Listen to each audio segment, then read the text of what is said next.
The worst thing that I see in fantasy football is what people are doing at the bottom end of their rosters going into the year.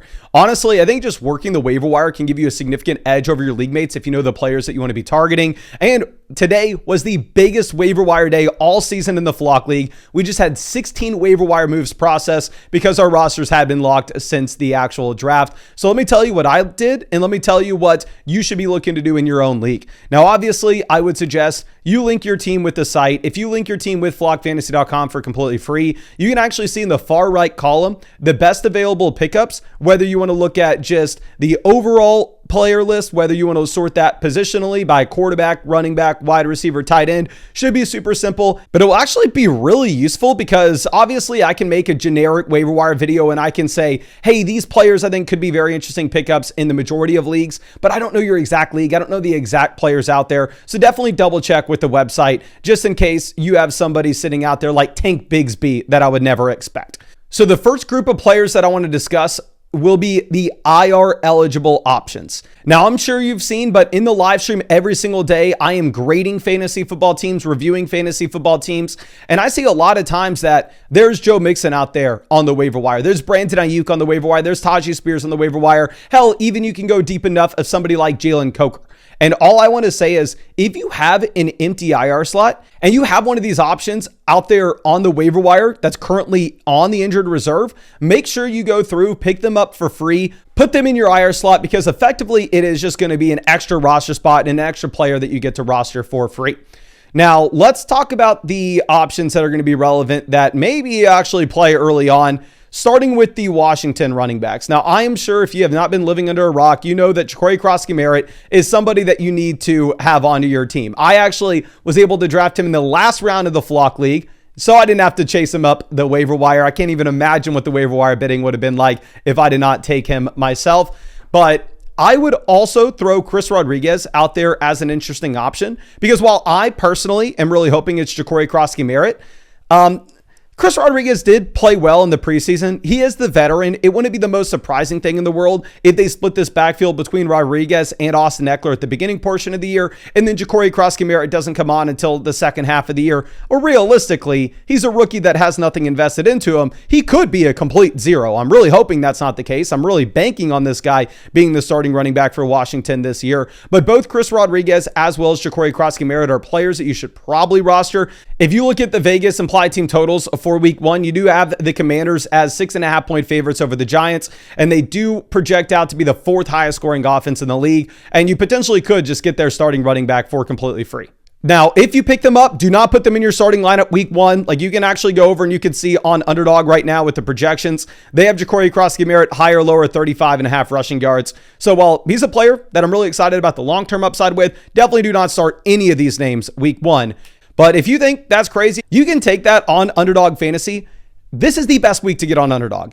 If you look at the promos that they are running, you have a free Saquon Barkley pick higher than half a rushing yard for the Thursday night game. You have a 50% profit boost token for the Thursday night game, 50% profit boost token for the Friday night game, 100% profit boost token drops on Saturday for the Sunday slate, and then additional promos that you're going to get Sunday and Monday.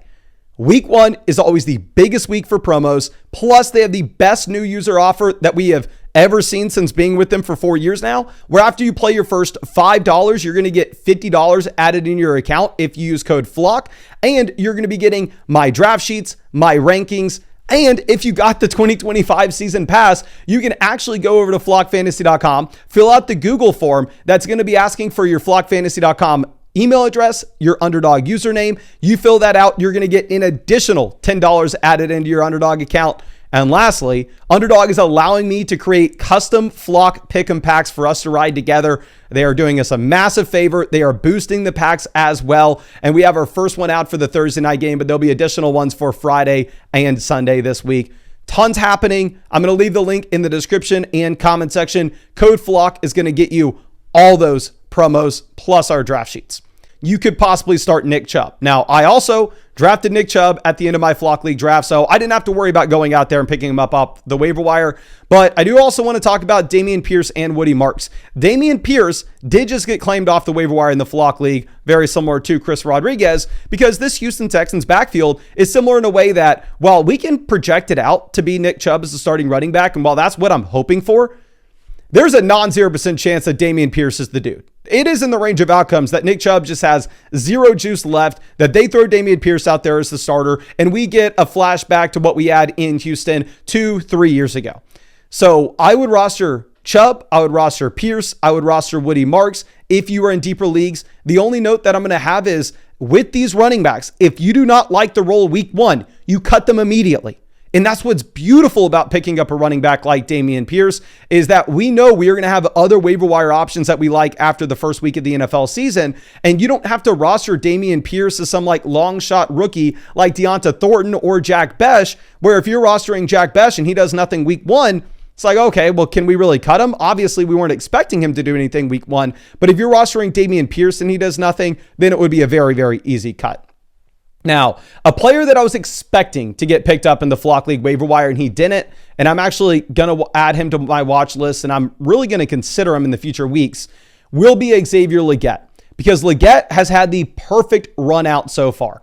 You have Adam Thielen getting traded to the Minnesota Vikings. Then you have Jalen Coker hitting the IR, and now this is setting up for a spot to have Xavier Legette, Tet McMillan, and Hunter Renfrow, who they had to bring back after they cut, to really be the only wide receivers here. I'm not worried about Hunter Renfrow in the slightest. It's just going to be Tet. It's just going to be Legette. Legette wasn't a strong prospect by any stretch of the imagination. He was a bad rookie as well, but ultimately he's probably going to play 90+% of the snaps, and he was a round 1 draft pick last year. I would probably opt to roster the running backs over him. Like right now, again, in the Flock League, I'm rostering Ja'Cory Krosky-Merritt. I'm rostering Nick Chubb. I'm not going to drop either one of those guys for a player like Xavier Legette.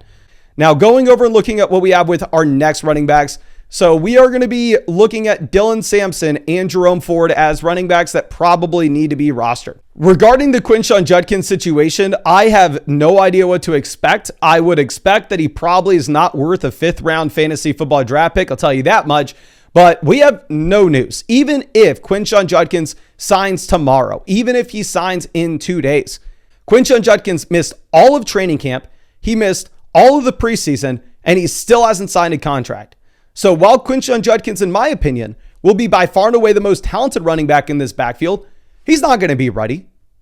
The dude hasn't prepped for an NFL season in his entire life.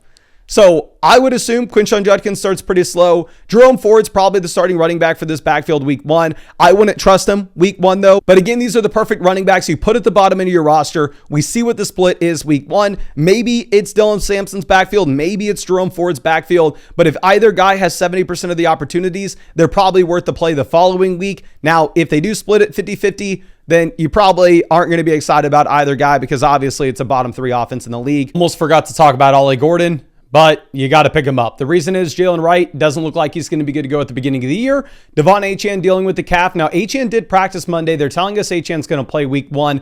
However, obviously, if you currently have a lingering injury, you're going to be a little more likely to re-aggravate that as opposed to if you were 100% healthy. You go back and you look at Ollie Gordon, and this was a running back that after his sophomore season, people were thinking that he was going to be a similar type prospect to Amari in Hampton. That's how excited people were, and that's how good his sophomore year was. And then obviously falls off the face of the planet in his junior season. Some off-the-field concerns as well. But honestly, the talent has been there since, he was early in at Oklahoma State. And if he does get an opportunity, he could potentially be somebody like Kyron Williams, Chase Brown, that comes from day 3 to actually make an impact in fantasy early.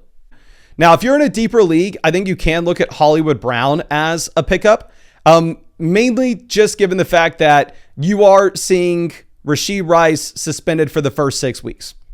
I think ultimately, if I'm prioritizing these waiver wire options in these videos, I would opt to go with the running backs before the wide receivers, though.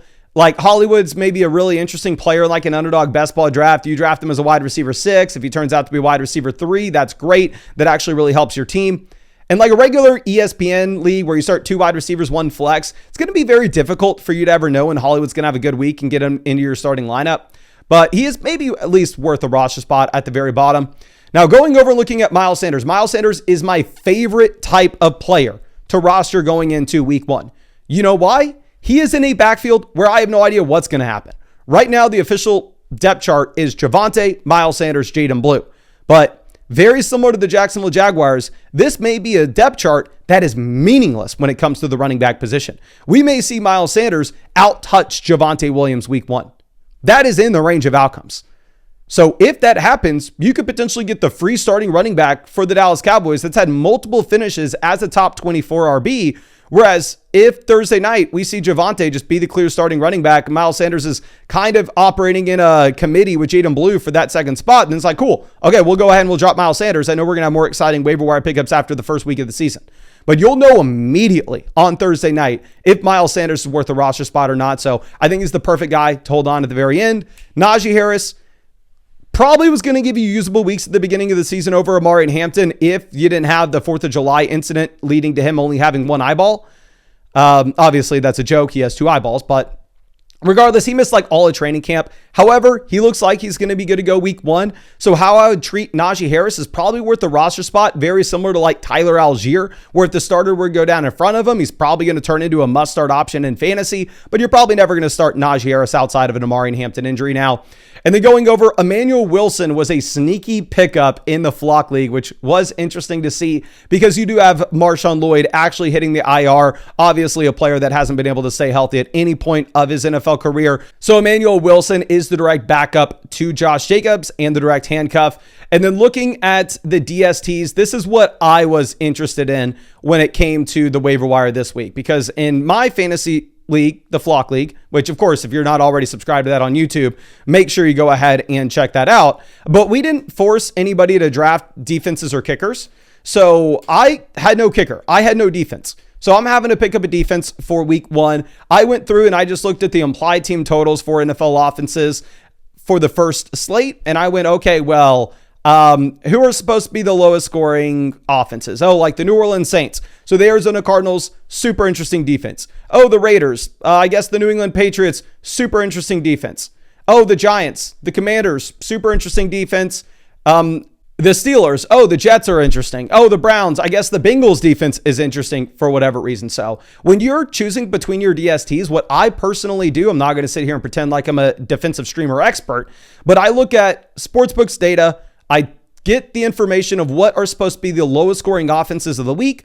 Preferably, I also want the defenses to have large spreads in that game. I want to pick up the Commanders like I did, and then to be up against the Giants by 2 touchdowns. That way they can generate sacks, they can generate interceptions in the second half, but also at the same time, sportsbooks are telling us that the Giants are supposed to be at the very bottom of the league with points scored. So that's what I look at. So I went out there, I put in like 5 waiver wire claims. I knew I was going to get one of these defenses, and I walked away with the Commanders, but I would assume that the Cardinals are going to be the premium pickup of the week.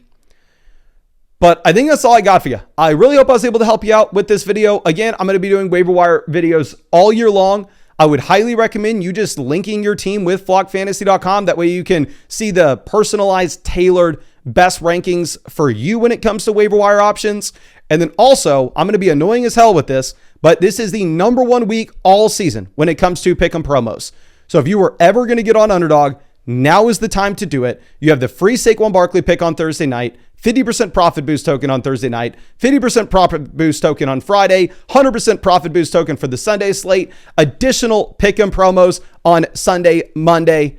And if you use code FLOCK, you're going to get $50 added into your account with the $5 deposit. And if you have a season pass to flockfantasy.com, fill out the Google form, you're going to get an additional $10 added in.